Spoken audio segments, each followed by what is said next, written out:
December 1942, the United States Army faced a problem that threatened to drain the war budget. The Thompson submachine gun, the iconic Tommy gun, cost $200 to manufacture. That's $3,400 in today's money. For every soldier who needed a submachine gun, America was paying the equivalent of a decent used car. The Army was spending millions on a weapon that required 40 hours of skilled machining per unit. Germany was overrunning Europe, Japan controlled the Pacific, and America needed to arm millions of soldiers, fast. Then a small team of designers did the impossible. They created a submachine gun for $20, 1/10 the cost. It looked like something assembled in a plumber's workshop. Soldiers would call it the grease gun, because it resembled the tool mechanics used to lubricate cars. The brass hated it. Veterans scoffed at it. But this crude-looking weapon would serve the United States military for 50 years, outlasting the Thompson, outlasting wars in Korea and Vietnam, and remaining in Army inventories until 1992. This is the story of the M3 submachine gun, America's $20 answer to a $200 problem. To understand why the grease gun mattered, you need to understand what came before. The Thompson submachine gun entered service in 1938, designed by General John T. Thompson after World War I. It was a masterpiece of machining, and that was exactly the problem. Each Thompson required precision milling, fitted parts, and skilled labor.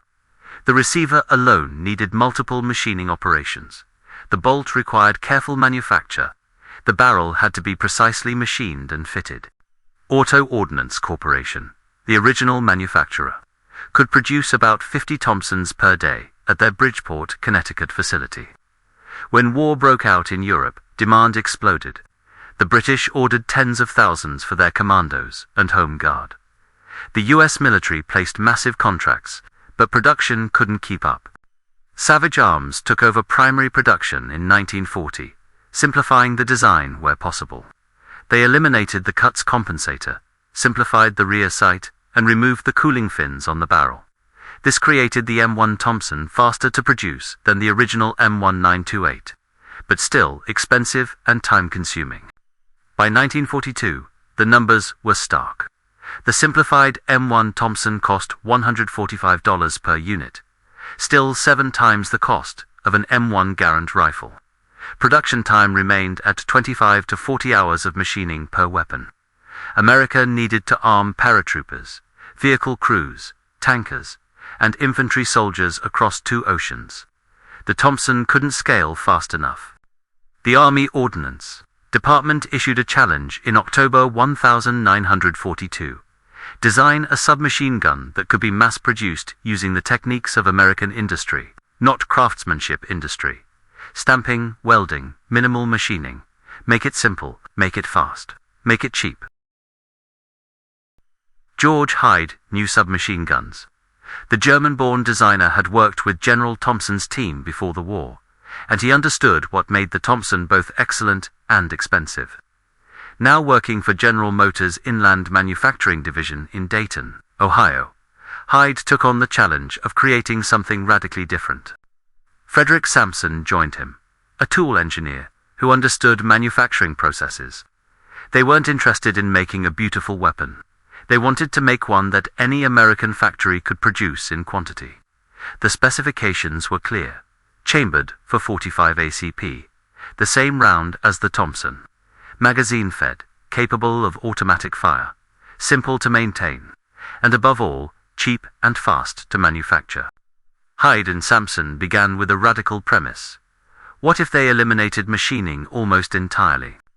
Traditional submachine gun design required milling a receiver from solid steel, machining a bolt, fitting a barrel with precision threads.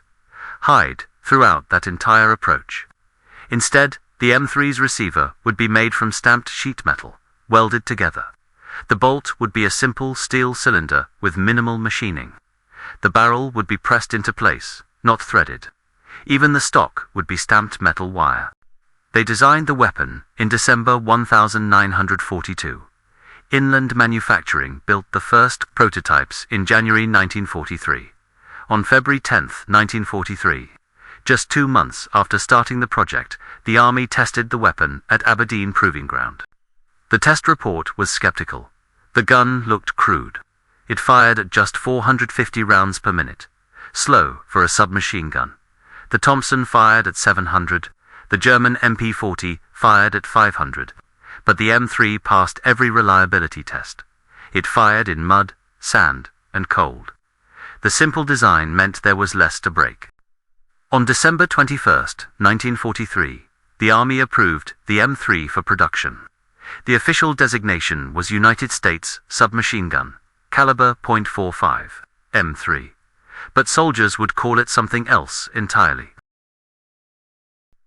The nickname came from mechanics. The M3 submachine gun looked almost exactly like a grease gun. The hand pump tool used to force lubricant into vehicle bearings. The stamped metal receiver, the cocking handle on the right side. The overall shape, it all resembled the workshop tool more than a weapon. Veterans hated it at first. The Thompson was iconic gangster movies, G-men, commandos. The M3 looked like it belonged in a garage, not a battlefield.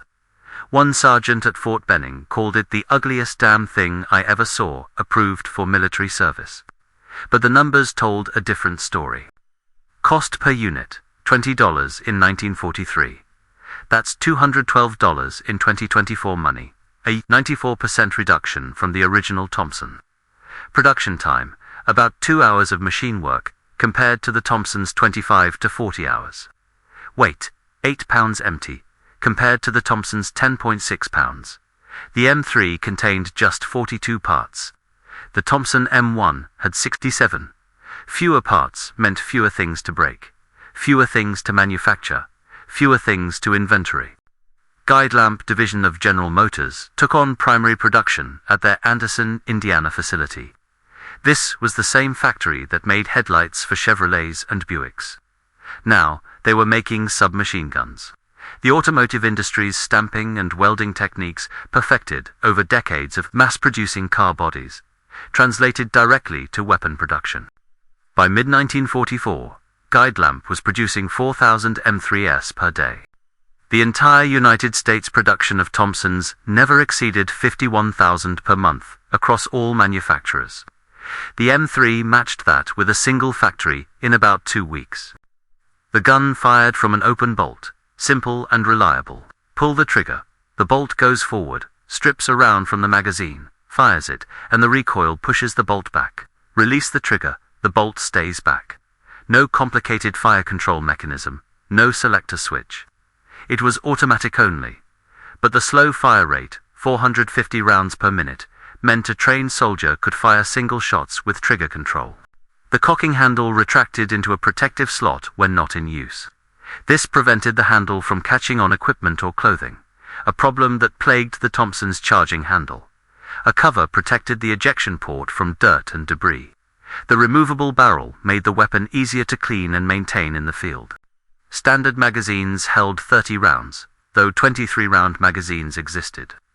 Unlike the Thompson's troublesome 50-round drum magazines, which were heavy, complicated, and unreliable, the M3 used simple stick magazines that actually worked. The M3 reached combat units in early 1944, the 82nd and 101st. Airborne divisions received them for the invasion of Normandy. Paratroopers liked the lighter weight. Jumping out of a C-47 with full combat load, every pound mattered. Vehicle crews, tank drivers, truck drivers, artillery crews appreciated the compact size. Staff Sergeant Curtis G. Cullen of the 102nd Cavalry Reconnaissance Squadron carried an M3 during the Battle of Normandy. His unit operated Sherman tanks in the hedgerow country of France, where German infantry with Panzerfaust anti-tank weapons hid behind every bocage hedge. The M3's compact size made it ideal for close quarters combat when tankers had to bail out or fight infantry near their vehicles. The after-action reports from Normandy varied. Some soldiers loved the M3 for its reliability and lighter weight. Others missed the Thompson's faster fire rate and the psychological impact of its distinctive sound. But nobody disputed one fact: the M3 worked. It fired in the mud of Normandy, the cold of the Ardennes, and the rain of the Pacific. Technical Sergeant James H. Fields of the 101st Airborne used an M3 during Operation Market Garden in September 1944, when his unit defended a farmhouse near Eindhoven against German counterattacks. Fields found the M3's slow, controllable fire rate actually advantageous. He could fire aimed bursts instead of wasting ammunition with the Thompson's faster cyclic rate.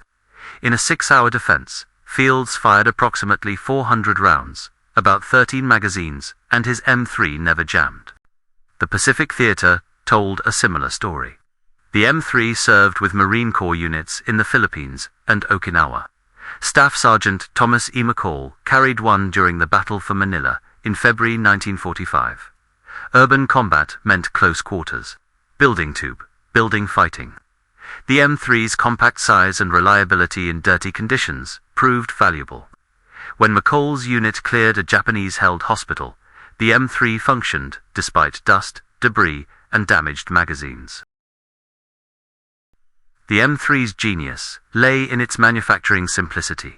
Every design choice prioritized production speed over traditional craftsmanship. The receiver consisted of 2 stamped steel halves welded together along the top and bottom.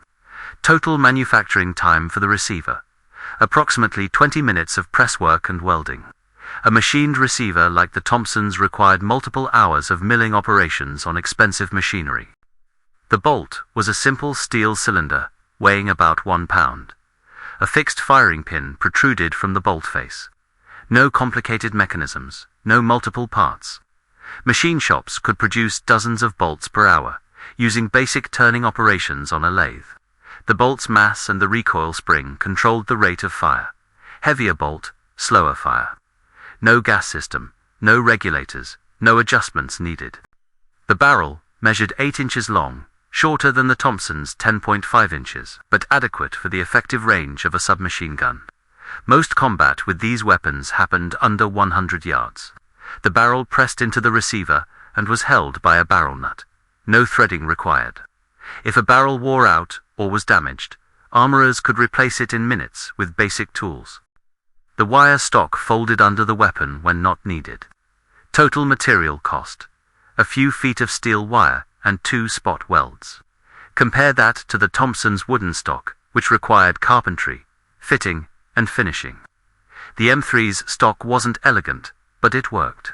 Feed system reliability often makes or breaks a submachine gun. The M3 used a simple, single-stack, 30-round magazine. The feed lips were stamped steel. Not as precise as machined feed lips, but adequate for the 45 ACP rounds straight-walled cartridge case. Magazine failures did occur, primarily due to damaged feed lips, but replacement magazines cost pennies to produce. One clever detail: the M3 had no selector switch for semi-automatic or automatic fire. It was automatic only, but the slow 450 rounds per minute fire rate meant a trained soldier could release the trigger fast enough to fire single shots. This eliminated an entire mechanical system: the fire control selector, saving parts, manufacturing time, and potential failure points. The Germans captured M3 South throughout 1944 and 1945, Waffenamt technical reports. German Weapons Testing Authority analyzed the design. Their assessment, found in captured documents after the war, was brutally honest. American submachine gun M3 shows inferior finish compared to German MP40, but achieves similar reliability through simplicity. Manufacturing process uses automotive industry stamping techniques unavailable to German small arms industry. Cost analysis indicates American production advantage of approximately 10-1 over MP40. Recommend study of stamping methods for post-war production. The Germans understood what they were seeing. America had applied Henry Ford's assembly line philosophy to weapons production. It wasn't pretty, but it won through sheer industrial capacity. Guidelamp Division in Anderson, Indiana, became the primary M3 production facility.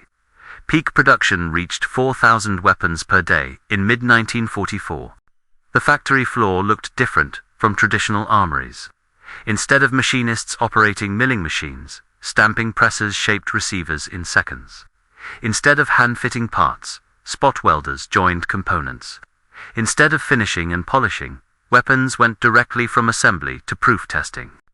Total production of the M3 reached approximately 600,000 units by the end of World War II. That sounds impressive until you compare it to the M1 Garand. 5 million produced, or the M1 Carbine, 6 million produced. But the M3 wasn't meant to arm every soldier.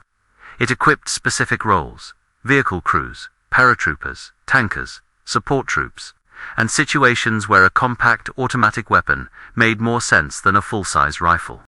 The cost savings were staggering. At $20 per M3 versus $200 per Thompson, the Army saved $180 per weapon. For 600,000 M3 South produced, that represented a savings of $108 million, about $1.9 billion in 2024 dollars. That money equipped soldiers with other critical gear, produced more ammunition, built more vehicles. But production numbers only tell part of the story.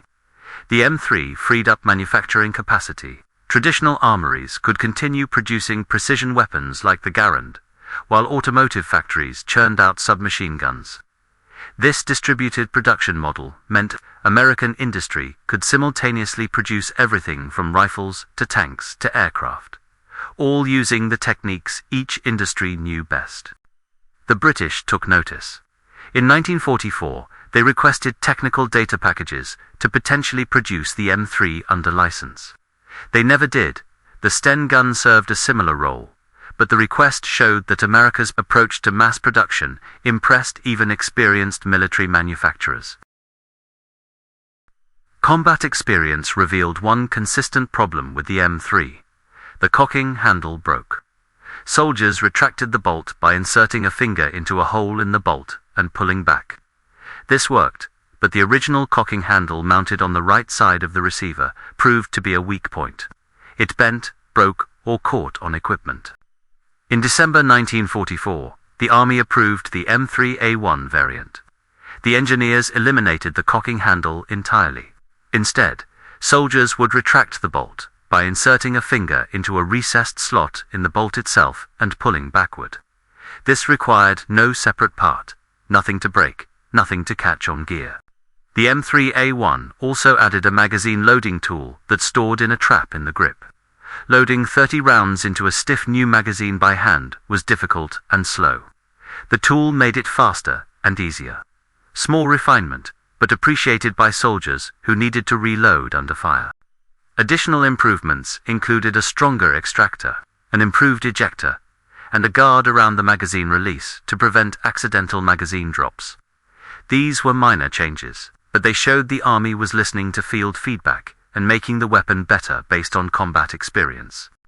Production of the M3A1 began in early 1945. By the time the war ended in August 1945, approximately 15,000 M3A1 South had been produced. This variant would become the standard version for the next 4 decades.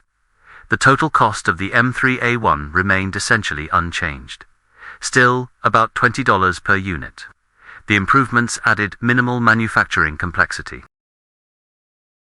When the Korean War began in June 1950, the M3A1 grease gun went back to combat. Tank crews carried them in M4 Shermans, M26 Pershings, and later M46 Patons. Vehicle drivers kept them stowed for self-defense. Support troops carried them when a full-size rifle wasn't practical.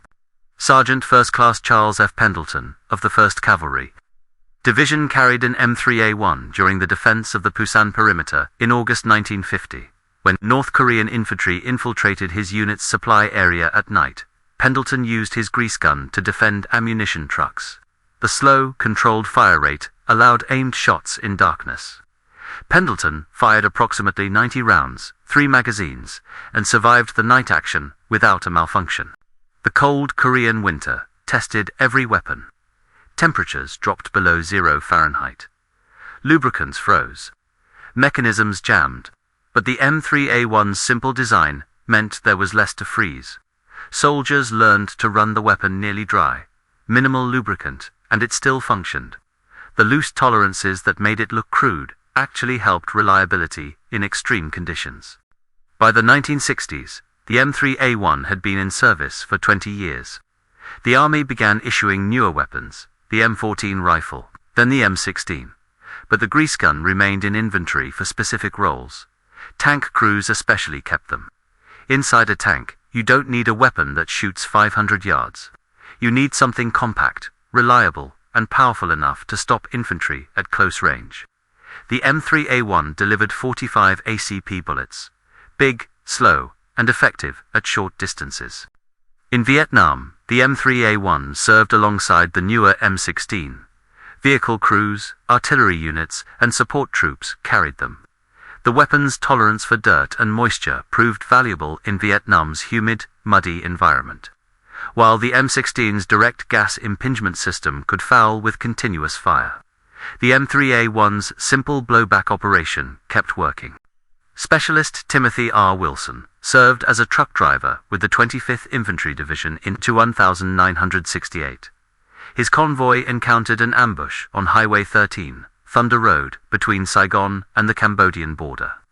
Wilson returned fire with his M3A1 from the cab of his 2.5-ton truck. He fired approximately 120 rounds during the engagement. The weapon functioned throughout, despite dust, heat, and the jarring impact of driving through the ambush. Wilson survived without injury.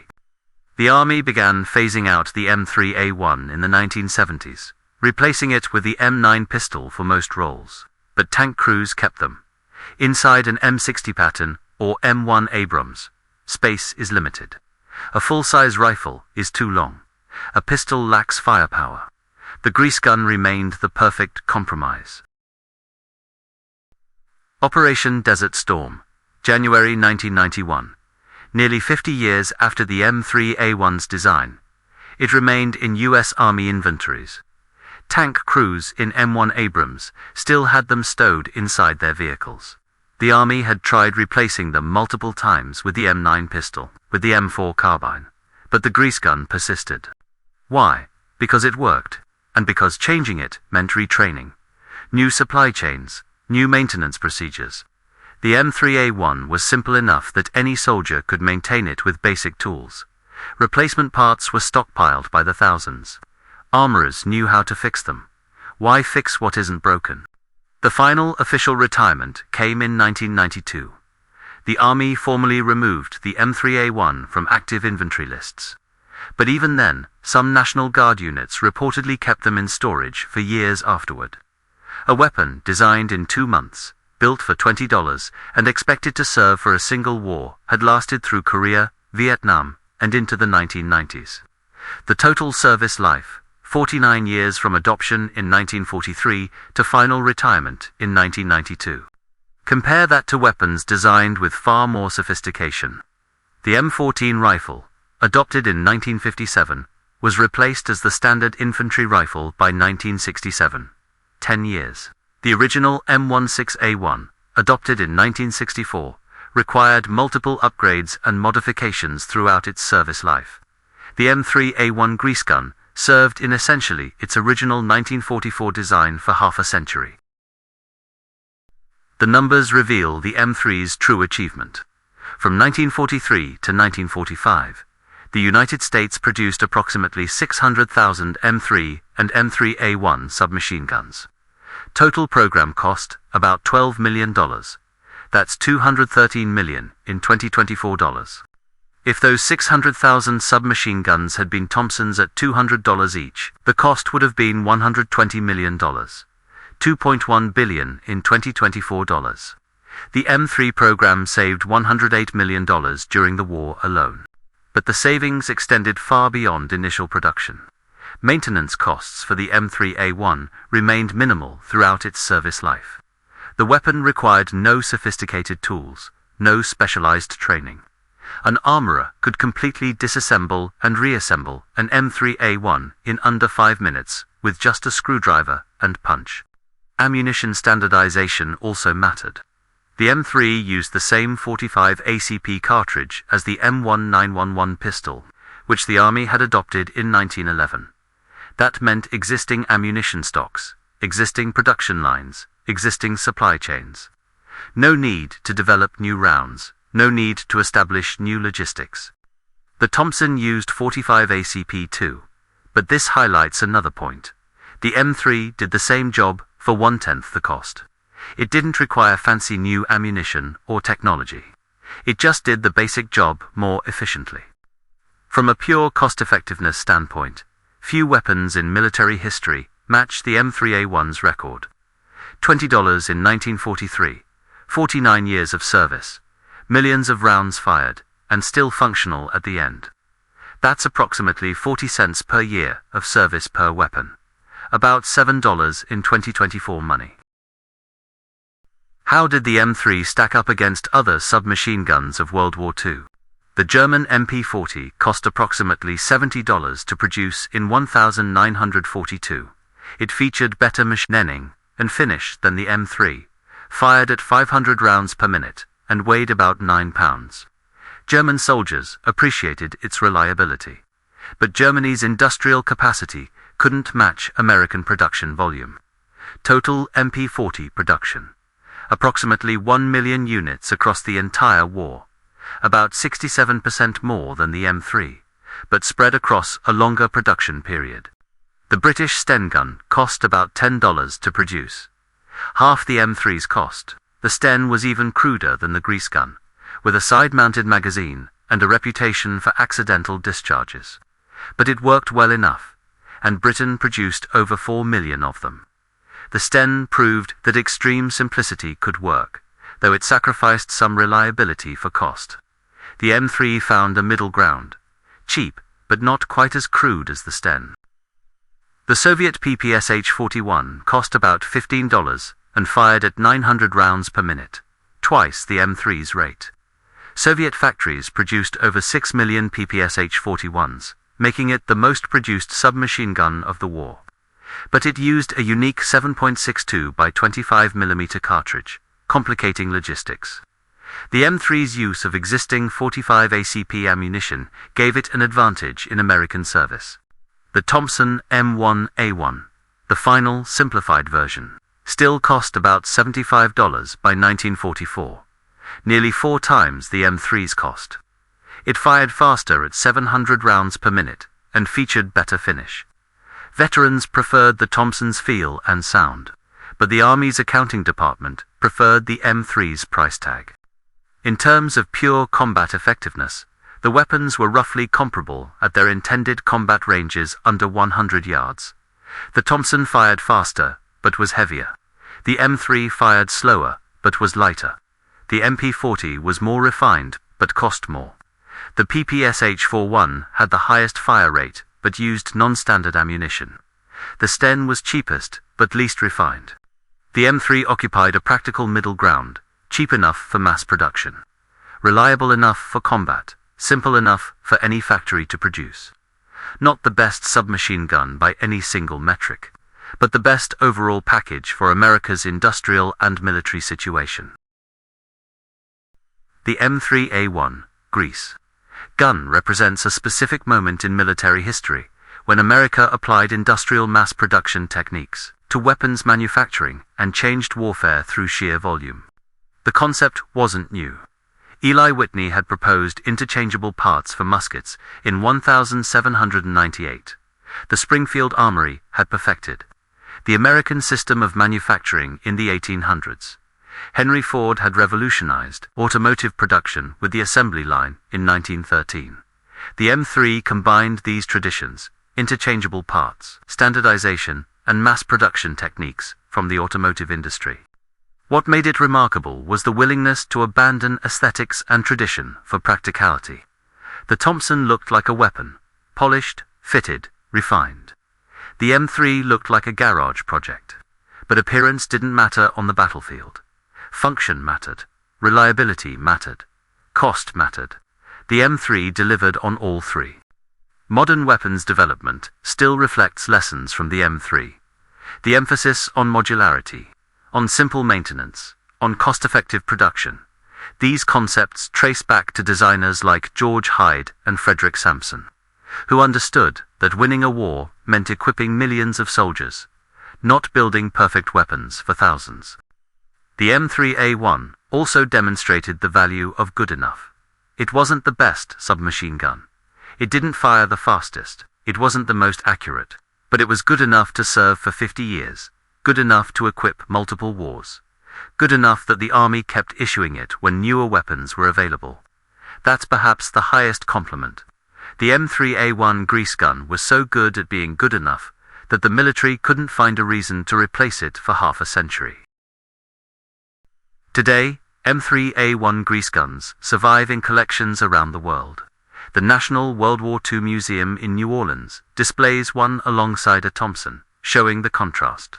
Museums at Fort Benning, the National Infantry Museum, and the Springfield Armory all house examples. Some remain in civilian hands as registered transferable machine guns, legal to own with proper federal licensing under the National Firearms Act. Collectors appreciate them for their historical significance and mechanical simplicity.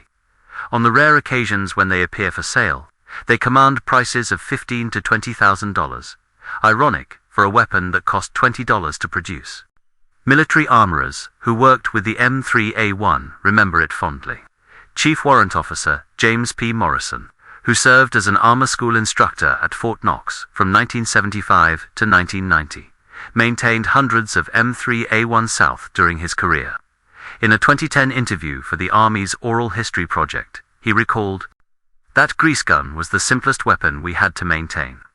You could teach a private how to completely disassemble it in about 10 minutes. If something broke, which was rare, you could usually fix it with a hammer and a file. Compare that to the M16, which needed special tools and careful handling. The grease gun was just bulletproof."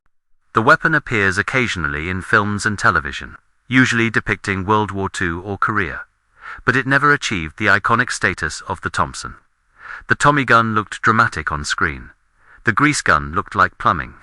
That visual difference, the Thompson as the glamorous gangster gun, the M3 as the practical tool, perfectly captures their different philosophies.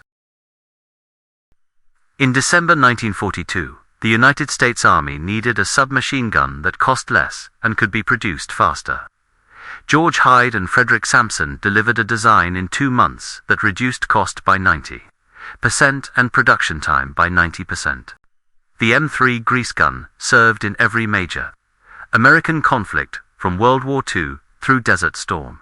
It equipped paratroopers at Normandy, tank crews in Korea, convoy drivers in Vietnam, and armor crews in Iraq.